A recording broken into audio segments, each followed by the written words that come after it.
یہ بات ہم سب نے نوٹس ضرور کی ہوگی کہ ہر تھوڑے عرصے بعد ہمارے ملک میں یہ طوفان برپا ہوتا ہے کہ سرکاری اداروں کو مثلاً National Bank of Pakistan, PIA، steel mill وغیرہ کو پرائیویٹ کمپنیز کی تحویل میں دے دیا جائے۔ یہ تمام سرکاری ادارے خسارے میں چل رہے ہیں کہ جنہوں نے پاکستان کا بہت نقصان کیا ہے، پاکستان کو مقروض کر کے رکھ دیا ہے۔ اس کا واحد حل پرائیویٹائزیشن ہے۔ آج ہم یہ جاننے کی کوشش کرتے ہیں کہ پرائیویٹائزیشن کیا چیز ہے، یہ کیوں کی جاتی ہے، کب کی جاتی ہے اور اس کے فائدے اور نقصانات کیا ہیں، اور یہ کہ پرائیویٹائزیشن پاکستان کی ترقی کے لیے مددگار ثابت ہوگی یا نہیں۔ پرائیویٹائزیشن اس عمل کو کہتے ہیں کہ جب ریاست اپنی کمپنی، کاروبار، صنعت یا ملکیت سے دستبردار ہو جائے، اسے بیچ دے یا اپنی کمپنی اونرشپ کسی نجی ادارے یا بزنس مین کے نام کر دے۔ ہاں، یہ کمپنی ملکی بھی ہو سکتی ہے اور غیر ملکی بھی ہو سکتی ہے۔ اگر اسے آسان لفظوں میں سمجھا جائے تو پرائیویٹائزیشن کا مطلب یہ ہوتا ہے کہ ریاست جب اپنی کوئی ملکیت کسی نجی ادارے کو بیچ دے یا لیز پر دے تو اس سلسلے کو پرائیویٹائزیشن کہا جاتا ہے۔ پرائیویٹائزیشن دو طرح سے ہوتی ہے۔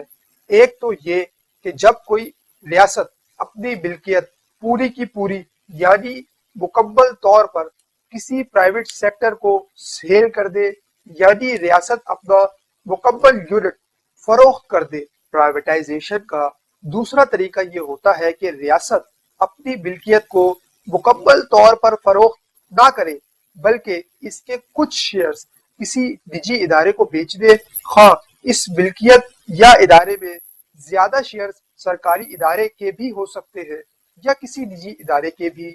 اس طرح کے ادارے کو جس میں گورنمنٹ اور پرائیویٹ کمپنی دونوں کے شیئرز ہوتے ہیں اسے سیمی گورنمنٹ آرگنائزیشن کہا جاتا ہے۔ پرائیویٹائزیشن کیوں اور کب کی جاتی ہے؟ پرائیویٹائزیشن اس وقت کی جاتی ہے یا پرائیویٹائزیشن کی ضرورت اس وقت درپیش ہوتی ہے کہ جب کوئی گورنمنٹ آرگنائزیشن اپنا کام ذمہ داری سے ادا نہیں کر پاتی، اپنے مقاصد پر پورا نہیں اتر پاتی، ملک کو فائدہ نہیں دے پاتی، ملک کے لیے فائدہ مند ثابت نہیں ہوتی، مکمل خسارے میں چل رہی ہوتی ہے اور ملک پر ایک طرح سے بوجھ ہوتی ہے۔ ریاست اس ادارے کو سبسڈیز بھی دے رہی ہوتی ہے، اس ادارے کی مدد اور مکمل تعاون بھی فراہم کر رہی ہوتی ہے اور اپنی طرف سے تمام تر کوششیں بھی کر رہی ہوتی ہے کہ کسی طرح یہ ادارہ اپنے پیروں پر کھڑا ہو جائے اور ملک کو ریونیو جنریٹ کر دینے لگے۔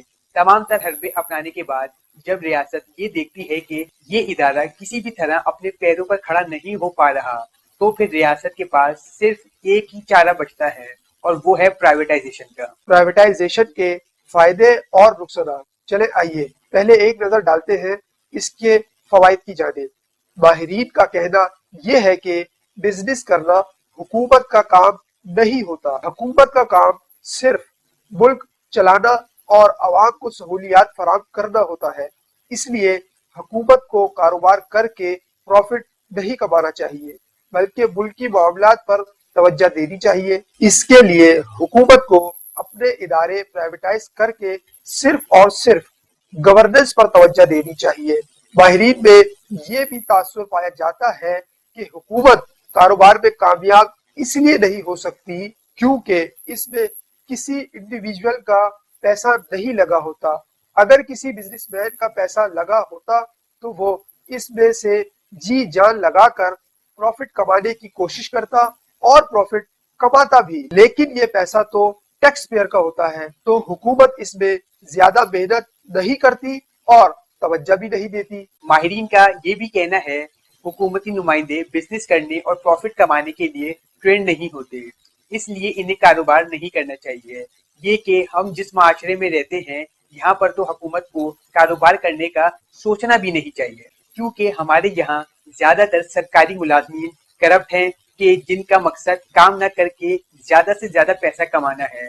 ہمارے یہاں بہت سے سرکاری ملازمین تو ایسے ہیں جو کام نہ کر کے یعنی گھر بیٹھ کر تنخواہیں وصول کرتے ہیں، اور حکومت میں ملازمین کی ترقی اور بڑھتی ان کی تعلیم اور قابلیت کے بلبوتے پر نہیں ہوتی بلکہ ان کی ترقی اور بڑھتی پیسے اور اثر و رسوخ کے بلبوتے پر ہوتی ہے۔ لیکن اس کے مقابلے میں نجی ادارے اور اس کے نمائندے بزنس کرنے اور پروفٹ کمانے کے لیے ویل ٹرینڈ ہوتے ہیں، इन्हें इस काम में महारत और तजर्बा दोनों हासिल होते हैं और प्राइवेट कंपनी में करप्ट मुलाजमीन का तस्वुर ना होने के बराबर होता है, क्योंकि निजी इदारे में मुलाजमीन की भर्ती और इसकी तरक्की इसकी काबिलियत और तालीम के बलबूते पर होती है, ना कि पैसे और असर रसूख की बिना पर। माहिरीन प्राइवेटाइजेशन पर इसलिए भी जोर देते हैं कि इनका कहना ये होता है कि अगर एक इदारे को प्राइवेटाइज कर दिया जाए तो इसके शेयर होल्डर यानी मालकान इस इदारे को प्रॉफिट मेकिंग बनाने के लिए मुस्बत और मुश्किल फैसले लेंगे कि जो सरकार के बस की बात नहीं, और इन फैसलों के जरिए वो इस इदारे को प्रॉफिट मेकिंग बना भी लेंगे। और जब ये इदारा मुनाफा देना शुरू कर देगा तो हुकूमत इस पर भारी भरकम टैक्स लगाएगी, जिससे सरकारी खजाना भरने लगेगा। माहिरीन के मुताबिक प्राइवेटाइजेशन से एक फायदा ये भी होता है कि इससे ओपन मार्केट का कल्चर भी डेवलप होता है, यानी ये कि इस इदारे के मुकाबले में और भी प्राइवेट कंपनीज इस फील्ड में हिस्सा लेती है, इस कारोबार में हिस्सा लेती है। यानी ये कि अगर एक गवर्नमेंट ओन्ड एयरलाइन प्राइवेटाइज कर दी जाए तो इसके मुकाबले में और भी प्राइवेट एयरलाइंस जन्म लेती है, कि जिससे फायदा ये होता है कि कंपटीशन की खुशगवार फिजा कायम होती है, कि जिससे मुल्क को बहुत फायदा होता है, बिजनेसेस बहुत हद तक बढ़ जाते हैं और टैक्स कलेक्शन में भी बहुत इजाफा होता है। इस कंपटीशन से अवाम का ये फायदा होता है कि ये कंपनीज अपना प्रोडक्ट ज्यादा से ज्यादा बेचने के लिए, अपने फायदे और अपनी कंपनी का अच्छा इमेज बिल्ड करने के लिए कंपनी अपना अच्छे से अच्छा प्रोडक्ट सस्ते दामों बेचने की कोशिश करती है और इस पर भी आवाम को ज्यादा से ज्यादा सहूलतें फराहम करने की मुकम्मल कोशिश करती है, जिससे आवाम को सहूलत मिलती है और बहुत फायदा होता है। इस अमल से कस्टमर सर्विसेज में भी बहुत बेहतरी आती है। प्राइवेटाइजेशन से इनोवेशन का एक नया दौर शुरू हो जाता है। कंपनीज नए से नए प्रोडक्ट मुतारिफ करवाती हैं, जिससे मुल्क जिद्दत और तरक्की की राह पर गामजन हो जाता है। प्राइवेटाइजेशन से एक फायदा ये भी होता है कि इससे मुल्क में बिजनेस की राह हमवार होती है, बिजनेस में इजाफा होता है, नई नई कंपनीज मुल्क में अपना कारोबार शुरू करती हैं, फॉरेन कंपनीज भी कारोबार में हिस्सा लेती हैं, मुल्क में इंडस्ट्रीज और बिजनेस का नया दौर चल पड़ता है, जिससे मुल्क में अशिया की पैदावार में इजाफा होता है, कि जिससे मुल्क में इंपोर्ट का सिलसिला कम और एक्सपोर्ट का सिलसिला बढ़ जाता है।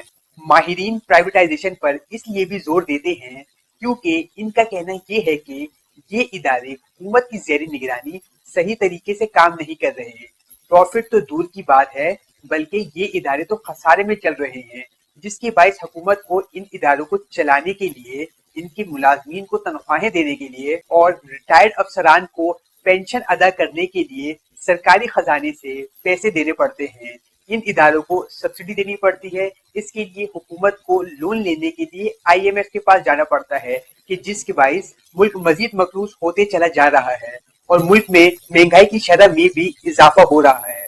माहिरीन का प्राइवेटाइजेशन पर इसरार इसलिए भी है कि अगर इन इदारों को प्राइवेटाइज कर दिया जाए तो हुकूमत को इनका बोझ उठाने के लिए टैक्स पेयर का पैसा खर्च नहीं करना पड़ेगा और ना ही IMF से लिए गए लोन में से इन इदारों को रकम फराहम करनी पड़ेगी। बल्कि ये बात तो IMF भी बहुत दफा कह चुका है कि जो इदारे हुकूमत की ज़ेरी निगरानी प्रॉफिट में नहीं है तो इनको प्राइवेटाइज कर दिया जाए। माहिरीन के मुताबिक ये बात एन मुमकिन है कि अगर इन इदारों को प्राइवेटाइज कर दिया जाए तो पाकिस्तान को फिर कभी भी IMF के पास नहीं जाना पड़ेगा और ये भी कि पाकिस्तान इन प्राइवेटाइज करदा इदारों की मदद से अपना तमाम तर कर्जा उतारने के भी काबिल हो जाएगा। माहिरीन के मुताबिक प्राइवेटाइजेशन के जो नुकसानात हैं, आइए इसकी तरफ एक नजर डालते हैं। प्राइवेटाइजेशन इसलिए नहीं करनी चाहिए क्योंकि सरकार को कुछ इदारे अपने मातहत रखने चाहिए, अपने तौर पर चलाने चाहिए, ताकि ये बुरे वक्त में मुल्क के लिए काम आ सके। और ये क्यों करना चाहिए कि सरकार अपने इदारे किसी प्राइवेट कंपनी को बेचकर इस निजी इदारे की मोहताज ना बन जाए। सरकार को प्राइवेटाइजेशन हरगिज नहीं करनी चाहिए और इस इदारे से कमाए हुए पैसे को यानी प्रॉफिट یا منافع کو عوام کی فلاح اور بہتری کے لیے صرف کرنا چاہیے۔ ماہرین کا یہ کہنا بھی ہے کہ اداروں کو انڈر دی گورنمنٹ کام کرنا چاہیے اور حکومت کو کاروبار کرنا چاہیے، کاروبار میں حصہ لینا چاہیے، کیونکہ اس سے کمائی ہوئی رقم یا پیسوں سے سرکاری خزانہ بھرے گا، ملک میں بہتری آئے گی۔ اور اگر سرکاری ادارہ پرائیویٹائز کر دیا جائے تو اس سے عوام کا اور ملک کا کوئی فائدہ نہیں ہوگا، بلکہ یہ سارا کا سارا پروفٹ کمپنی کے مالکان کی جیب میں جائے گا، کہ جس کا تمام فائدہ کمپنی مالکان کو ہوگا۔ اور اگر یہ کمپنی پرائیویٹائز کر کے کسی فورن کمپنی کے ہینڈ اوور کر دی جائے تو یہ سارا کا سارا پیسہ ملک سے باہر جائے گا، جس سے پاکستان کو کچھ بھی اور کسی بھی قسم کا فائدہ نہیں ہوگا۔ اس میں ماہرین کا تاثر یہ ہے کہ کاروبار اپنے ملک میں کیا جائے اور فائدہ بیرونی ممالک کو ہو تو یہ سراسر ناانصافی ہے۔ ماہرین کے مطابق پرائیویٹائزیشن سے ایک نقصان یہ بھی ہوگا کہ پرائیویٹ کمپنی منافع کمانے کے لیے چیزوں کو مہنگے داموں فروخت کرے گی اور عوام کو مجبور ہو کر وہ مہنگی چیز خریدنی پڑے گی، جس کی بہترین مثال کراچی میں پائی جاتی ہے کہ جہاں پر ایک ہی الیکٹرک کمپنی کے الیکٹرک کے نام سے موجود ہے، جسے سن 2005 میں ملٹری ڈکٹیٹر پرویز مشرف کے دور میں پرائیویٹائز کیا گیا تھا۔ یہ کراچی میں واحد الیکٹرک کمپنی ہے کہ جس کا دور دور تک کوئی کمپٹیٹر موجود ہی نہیں۔ اب کے الیکٹرک جب چاہے اور جتنے چاہے یونٹ پر پیسے بڑھا دیتی ہے، مہنگے سے مہنگے بل اور ناجائز پیسے وصول کرتی ہے اور عوام کو مجبوراً ان سے بجلی خریدنی پڑتی ہے، اور حکومت بھی اس معاملے میں خاموش تماشائی بنی ہوئی ہے۔ ماہرین کے مطابق پرائیویٹائزیشن اس لیے بھی نہیں کرنی چاہیے کیونکہ مہنگائی کے وقت میں عوام کو ریلیف فراہم کرنے کے لیے حکومت گورنمنٹ آرگنائزیشن کو سبسڈی پرووائڈ کرتی ہے، جس سے وہ گورنمنٹ آرگنائزیشن عوام کو وہ اشیاء سستے داموں فروخت کرتی ہے۔ یہ سلسلہ پرائیویٹائزیشن کے بعد نجی اداروں کی جانب سے نہیں ہوتا۔ According to the experts, privatization اس لیے بھی نہیں کرنی چاہیے کیونکہ بعض دفعہ اس سلسلے میں اجارہ داری قائم ہو جاتی ہے۔ پرائیویٹائزیشن کے بعد وہ ادارہ بعض اوقات موجودہ حکومت کے ساتھ مل کر یا بڑی سیاسی شخصیت یا پھر شخصیات کے ساتھ مل کر کرپشن کرنے لگتا ہے۔ اس ادارے اور حکومت کے درمیان یہ طے پا جاتا ہے کہ کمپنی چاہے جو کرے، مہنگی اشیاء بیچے یا کوئی بھی ان لافل کام کرے، حکومت خاموش رہے گی، اس کمپنی سے سوال نہیں کرے گی، اس کے خلاف کوئی قانونی کارروائی بھی نہیں کرے گی، ہر چیز میں ادارے کو مکمل سپورٹ کرے گی، اس کے بدلے میں حکومت کو اس کا حصہ پہنچتا رہے گا۔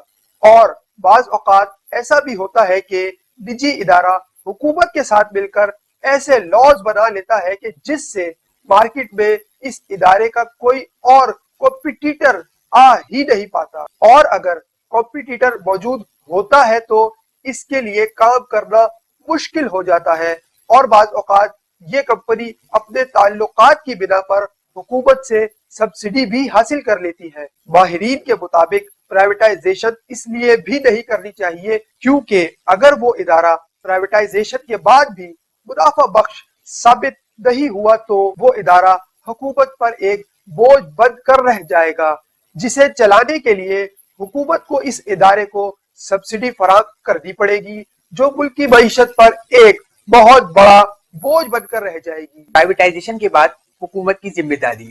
پرائیویٹائزیشن جب بھی کی جائے تو وہ ادارہ اس کمپنی کے حوالے کیا جائے کہ جسے اس بزنس میں اچھا خاصا تجربہ حاصل ہو اور اس کمپنی کا ٹریک ریکارڈ اچھا ہو، اور پرائیویٹائزیشن کا فیصلہ سوچ سمجھ کر میرٹ کی بنیاد پر کرنا چاہیے۔ پرائیویٹائزیشن کے بعد حکومت کی یہ ذمہ داری بنتی ہے کہ وہ اس نجی ادارے پر کڑی نظر رکھے، یہ ادارہ صحیح طریقے سے کام کر رہا ہے یا نہیں۔ اگر صحیح طریقے سے کام کر رہا ہے تو ٹھیک ہے، اس کا لائسنس ایکسٹینڈ کیا جاتا رہے اور اسے سہولت بھی فراہم کی جاتی رہے، اور اگر یہ ادارہ صحیح طریقے سے کام نہیں کرتا تو اس کا لائسنس فوری طور پر کینسل کر کے اس ادارے کے خلاف سخت سے سخت کارروائی کر کے یہ ادارہ کسی اور پرائیویٹ کمپنی کے سپرد کر دے۔ پرائیویٹائزیشن کے بعد ادارے پر حکومت کی سخت گرفت ہونی چاہیے کہ یہ ادارہ कानून के मुताबिक काम कर रहा है या नहीं, और ये भी कि ये इदारा किसी किस्म की करप्शन में मुलविस तो नहीं। प्राइवेटाइजेशन करते वक्त हुकूमत को एग्रीमेंट इस तरह तश्कील देना चाहिए कि ये इदारा हुकूमत के मातहत रहे और हुकूमत को जवाबदेह हो। प्राइवेटाइजेशन के बाद हुकूमत को मुल्क में कंपटीशन की फिजा भी कायम रखनी चाहिए ताकि मार्केट में और भी कंपनीज कदम रखें और बिजनेस में और मजीद इजाफा हो, जैसा कि सन 2002 में परवेज मुशर्रफ की आमरीत के दौर में हुआ कि जब पीटीसीएल को प्राइवेटाइज किया गया था तो इसके साथ साथ कंपटीशन की फिजा भी चल पड़ी थी और टेलीकम्युनिकेशन के एक नए और जदीद दौर ने जन्म लिया था, जिसके बाइस बेतहाशा प्राइवेट कंपनीज ने इस फील्ड में कदम रखा था, जिनमें यूफूड, जैज, वारिद वगैरह बहुत नुमाया नाम है। इस कंपटीशन का आज हम वाज़ेह फर्क अपनी आंखों से देखते हैं कि जब एक कॉल कितनी महंगी पड़ती थी और आज वही कॉल कितनी सस्ती है, और ये कंपनी एक दूसरे के मुकाबले में सार्फिन को सस्ती से सस्ती कॉल और सस्ते से सस्ते नेट पैकेज फराहम कर रही है। नेट पैकेज फराहम करने में किस तरह कोशिश रहती है। प्राइवेटाइजेशन के बाद हुकूमत को इस चीज पर नजरसानी करनी चाहिए कि ये इदारा किसी किस्म की करप्शन में मुलविस ना हो और ना किसी किस्म की इजारादारी का हिस्सा बने। अगर इदारा करप्शन में मुलविस पाया जाए या किसी किस्म की इजारादारी का हिस्सा पाया जाए तो ये इदारा चाहे सरकार के कंट्रोल में हो या फिर किसी प्राइवेट ओनर के कंट्रोल में कभी भी फायदेमंद साबित नहीं हो सकेगा। प्राइवेटाइजेशन के बाद हुकूमत को ये अमल जरूर सर अंजाम देना चाहिए कि हर शय का एक प्राइस कैप सेट कर देना चाहिए कि कोई भी निजी इदारा अपनी किसी भी प्रोडक्ट को इस प्राइस कैप से ज्यादा महंगा नहीं बेच सकता। इससे फायदा ये होगा कि प्राइवेट कंपनीज अशिया को जरूरत से ज्यादा महंगा नहीं बेच पाएंगी और इससे आवाम पर भी कोई बोझ नहीं पड़ेगा। हुकूमत को चाहिए कि वो इदारों की प्राइवेटाइजेशन सोच समझकर और मुकम्मल स्टडी के बाद करे। इन इदारों को हरगिज़ प्राइवेटाइजेशन नहीं करना चाहिए कि जिनका डायरेक्ट लिंक आवाम के साथ हो, मसलन सेहत और तालीम, क्योंकि अगर इन इदारों को भी प्राइवेटाइज कर दिया गया और इन इदारों ने महंगाई कर दी तो ये बुनियादी सहूलतें भी आवाम की दस्तरस से बाहर हो जाएंगी। पाकिस्तान एक गरीब मुल्क है कि जहाँ पर आवाम गुर्बत के बोझ तले दबी हुई है। सेहत और तालीम को प्राइवेटाइज करने का मतलब इन दोनों सहूलियात को आवाम से छीनने के मुतरादिफ ना होगा। इन इदारों को हरगिज़ प्राइवेटाइज नहीं करना चाहिए कि जिसमें कानून बनाना, इस पर अमल करना, इसे संभालना मुश्किल हो। यहाँ पर हम रेलवे की मिसाल देना चाहेंगे कि रेलवे का निज़ाम बहुत कॉम्प्लेक्स होता है और हमारे यहाँ ट्रेन, ट्रैक, स्टेशन की जो सूरत हाल है इसको चलाना बहुत मुश्किल है। प्राइवेटाइजेशन के लिए हमें रेलवे के पूरे निज़ाम को तब्दील करना पड़ेगा कि जो काफी मुश्किल, तवील और महंगा अमल है कि जिसके लिए पाकिस्तान अभी तैयार नहीं। प्राइवेटाइजेशन मुल्कों में कामयाब और नाकाम हुई। प्राइवेटाइजेशन आज के दौर में एक बहुत आम सा अमल है। तरक्की याफ्ता ममालिक भी आज के दौर में प्राइवेटाइजेशन की तरफ जा रहे हैं। बहुत से मुल्कों में तो पूरे के पूरे शहर ही प्राइवेटाइज कर दिए जाते हैं। शहर से कचरा उठाने का ठेका किसी कंपनी को दे दिया जाता है, रोड मेंटेनेंस का कॉन्ट्रैक्ट किसी कंपनी को दे दिया जाता है और वगैरह वगैरह। आइए देखते हैं प्राइवेटाइजेशन किन मुमालिक में कामयाब हुई और किन मुमालिक में नाकाम। अमेरिका में हुकूमत की जानिब से पूरे तालीमी निजाम को प्राइवेटाइज कर दिया गया था कि जिससे नुकसान ये हुआ कि इन तालीमी इदारों ने प्राइवेटाइज होने के बाद तालीम को बहुत ही महंगा कर दिया। तालिबे इल्मों की फीस में बेतहाशा इजाफा कर दिया कि जिसके बाइस अमेरिका में तालीम बहुत महंगी हो गई। तालीम हासिल करना आम आवाम के लिए मुश्किल हो गया। बच्चों को पढ़ाने के लिए वालिदैन को लोन लेने पड़े कि जिसको चुकाना बहुत मुश्किल था।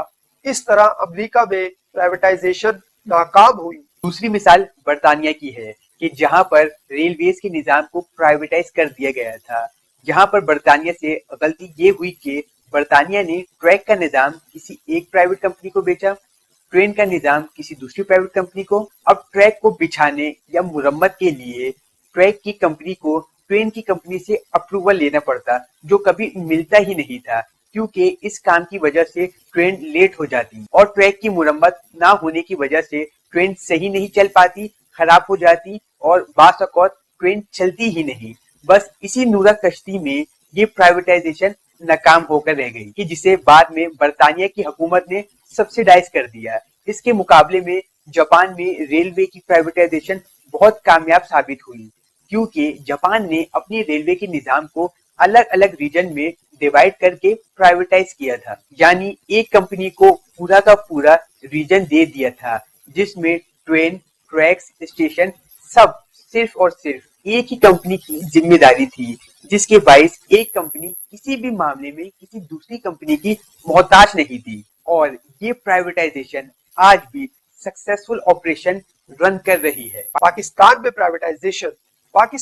प्राइवेटाइजेशन कोई नई चीज नहीं है, बल्कि ये माजी में मियां मोहम्मद नवाज शरीफ, बेनजीर भुट्टो और परवेज मुशर्रफ के दौर में हो चुकी है।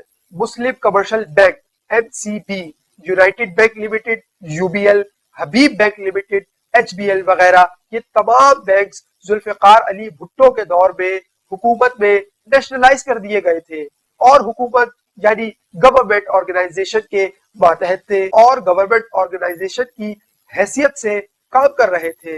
लेकिन सरकार के मातहत ये बैंक सही तरीके से काम नहीं कर रहे थे, नुकसान में थे, मुकम्मल खसारे में थे। हुकूमत को इन्हें सब्सिडीज फराहम करनी पड़ रही थी। ये इदारे सरकार पर एक बोझ थे। फिर सरकार ने इन्हें मुनाफा बख्श बनाने के लिए इन बैंक्स को प्राइवेटाइज कर दिया और हुकूमत के इस फैसले का नतीजा हमारे सामने है कि किस तरह ये बैंक कामयाबी से आज अपने फराइज सरअंजाम दे रहे हैं। बेहतरीन बैंक की फहरिस्त में शामिल है और आज भी इन बैंक्स का शुमार मोस्ट प्रोफेशनल बैंक्स में होता है। दूसरी कामयाब मिसाल PTCL की प्राइवेटाइजेशन की है, जिसके बारे में हम आपको पहले बता चुके हैं। लेकिन इसी के साथ साथ पाकिस्तान में प्राइवेटाइजेशन की एक नाकाम मिसाल ये इलेक्ट्रिक की शक्ल में भी हमारे सामने मौजूद है कि जिसके बारे में भी आपको हम पहले बता चुके हैं। पाकिस्तान में प्राइवेटाइजेशन क्यों मुश्किल है? पाकिस्तान में जब भी नई हुकूमत आती है तो इसके मंशूर में इदारों की प्राइवेटाइजेशन करने का क्लॉज जरूर शामिल होता है, लेकिन ये प्राइवेटाइजेशन का क्लॉज अमल में क्यों नहीं आ पाता? इसकी अहम वजूहात ये है कि पाकिस्तान में सियासी भर्तियों का सिलसिला शुरू से चलता आ रहा है। हर सियासी पार्टी अपने कारकुनान की भर्ती सरकारी इदारे में कराती है और ये कारकुनान इदारे की तरक्की के लिए काम नहीं करते, बल्कि इस सियासी पार्टी की फलाह के लिए काम करते हैं कि जिनका इनसे ताल्लुक होता है। अब ये कारकुनान काम ना करने की तनख्वाहें वसूल करते हैं कि जिसके बाइस इदारा खसारे में रहता है, जिसकी बड़ी मिसाल पाकिस्तान इंटरनेशनल एयरलाइंस PIA और स्टील मिल्स की हैं। इन इदारों में मुलाजमीन की तादाद जरूरत से कहीं ज्यादा है। अब जब नई हुकूमत वजूद में आती है और प्राइवेटाइजेशन की बात करती है तो बाकी सियासी पार्टियां इसमें फसाद बर्पा कर देती हैं कि प्राइवेटाइजेशन नहीं होनी चाहिए। इसकी मुख्तलिफ वजूहात बयान की जाती हैं, लेकिन इसकी असल वजह यह होती है कि अगर इस इदारे को प्राइवेटाइज कर दिया गया तो इनके कारकुनान बेरोजगार हो जाएंगे, पार्टी के खिलाफ हो जाएंगे और अगर पार्टी का वर्कर खफा हो गया तो पार्टी के लिए काम कौन करेगा, वोट कौन लाएगा? बस इसी लालच में और पार्टी की साख बचाने के लिए ये पार्टियां प्राइवेटाइजेशन नहीं होने देती, क्योंकि इन्हें मुल्क की तरक्की नहीं बल्कि अपना इक्तिदार ज्यादा मकसूद है। क्या पाकिस्तान में प्राइवेटाइजेशन होनी चाहिए? एक वक्त था कि पाकिस्तान की तरक्की उरूज पर थी, पाकिस्तान के तमाम इदारे मुनाफे में थे, लेकिन फिर इन इदारों पर और पाकिस्तान पर एक कारी जर्ब लगी। एक वक्त था कि जब पाकिस्तान स्टील मिल पाकिस्तान का सबसे ज्यादा मुनाफा बख्श इदारा था। इस दौर में स्टील मिल बड़ी तादाद में स्टील बैरून मुल्क एक्सपोर्ट करके बहुत ज्यादा पैसा कमाता था, लेकिन अब हालात ये है कि काफी सालों से पाकिस्तान स्टील मिल बंद पड़ी है कि ये अपने मुल्क के लिए भी स्टील नहीं प्रोड्यूस कर पा रही। अब हालात ये है कि पाकिस्तान को आयरन और स्टील बाहर से इंपोर्ट करना पड़ता है। बिल्कुल ऐसे ही हालात पाकिस्तान इंटरनेशनल एयरलाइन के साथ है, यानी जिसे हम उर्फ आम में PIA के नाम से जानते हैं। एक वक्त में PIA दुनिया की बेहतरीन एयरलाइन में शुमार की जाती थी और पाकिस्तान का भी सबसे मुनाफा बख्श इदारा थी। PIA मुख्तलिफ एयरलाइंस को ट्रेनिंग फराहम करती थी। बड़ी बड़ी बायानाज एयरलाइंस पाकिस्तान से मदद तलब करती थी। पाकिस्तान इंटरनेशनल एयरलाइन PIA ने एविएशन की दुनिया में बेहतरीन रिकॉर्ड भी बनाए और आपकी इत्तिला के लिए अर्ज करता चलूं कि PIA ही वो एयरलाइन है कि जिसने एमिरेट्स को बनाया, लेकिन आज PIA का हाल सबके सामने है कि आज ये दुनिया की सबसे ज्यादा वर्स्ट एयरलाइन में शुमार होती है। माजी में PIA के कितने जहाज हादसा का शिकार हो चुके हैं और आज पाकिस्तान का सबसे बेहतरीन इदारा नुकसान में चल रहा है। आज न जाने कितना अरसा बीत चुका है कि पाकिस्तान के ये इदारे मुसलसल खसारे में हैं। आज अगर हमें इन इदारों में जान फूंकनी है, इन इदारों को मुनाफा बख्श बनाना है, तो माहिरीन के मुताबिक इसका वाहिद हल प्राइवेटाइजेशन ही है, क्योंकि अगर माजी पर नजर डाली जाए तो सिर्फ एक इदारे को छोड़कर बाकी तमाम इदारों के लिए प्राइवेटाइजेशन पाकिस्तान के लिए फायदेमंद साबित हुई। सो ऑल डियर व्यूअर्स, अब आप बताइए कि आपकी इस बारे में क्या राय है। पाकिस्तान में प्राइवेटाइजेशन होनी चाहिए या नहीं? अगर होनी चाहिए तो क्यों होनी चाहिए, और अगर नहीं होनी चाहिए तो क्यों नहीं? हमें अपनी कीमती राय से नीचे कमेंट बॉक्स में जरूर आगाह कीजिएगा। हम आपकी कीमती राय के मुंतजिर रहेंगे। शुक्रिया।